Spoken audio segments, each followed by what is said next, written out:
मी तुम्हाला थेट यातलं हे दृश्य दाखवतो। इथे हे घर राज ठाकरेंचं आहे, म्हणजे या परिसरात मी आहे आणि इथला रस्ता सध्या बंद केलेला आहे। रस्ता बंद केला आहे आणि कोणतंही वाहन इथून येऊ जाऊ दिलं जात नाही आहे। दुसऱ्या बाजूला पोलिसांचा देखील फौजफाटा इथे मोठा तैनात करण्यात आलेला आहे।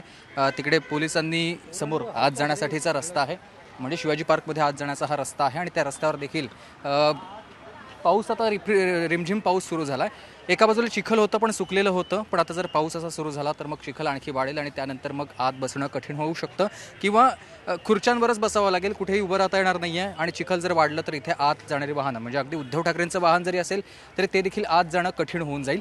तर दुसऱ्या बाजूला आता पावसाच्या नंतर आता तरीही पाऊस कितीही असेल तरी शिवसैनिकांना थांबवू शकत नाही। शिवसैनिक हळूहळू जमायला सुरुवात झालेली आहेत। संध्याकाळी 5 नंतरची वेळ आहे, त्यामुळे आता हळूहळू शिवसैनिक सगळे यायला लागले आहेत। सगळ्या राज्यभरातून शिवसैनिक येतात आणि 1 लाखापेक्षा अधिक शिवसैनिक जमा होतील इथे, असं स्थानिक आमदारांकडून किंवा विभाग प्रमुखांकडून सांगितलं जातं आणि तशी जय्यत तयारी देखील करण्यात आलेली आहे।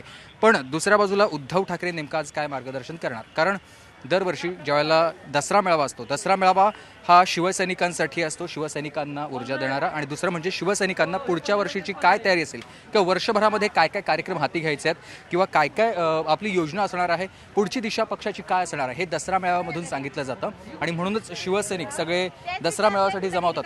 ताई, कुठून आलात तुम्ही? शाहूवाडी। शाहूवाडी कुठे आला? कोल्हापूर जिल्ह्यातून आलो आहे आम्ही। शिवसेनेचे सर्व पदाधिकारी हे आमचे तालुका प्रमुख आहेत शिवसेनेचे। बरं, काय तालुका प्रमुख साहेब, किती सगळे तुमचे कार्यकर्ते येतात कोल्हापूरमधून? कोल्हापूरमधून आमच्या शेवटी तालुक्यातून हां, 1000 कार्यकर्ते आलेले आहेत, अजून ऑन आहेत। अच्छा। तर 1000 कार्यकर्ते आलेत आणि आणखी कार्यकर्ते येत आहेत आणि आणखी शिवसैनिक संध्याकाळपर्यंत जमतील आणि शिवाजी पार्क पूर्णपणे भरला जाईल असं सध्या कार्यकर्ते सांगतात।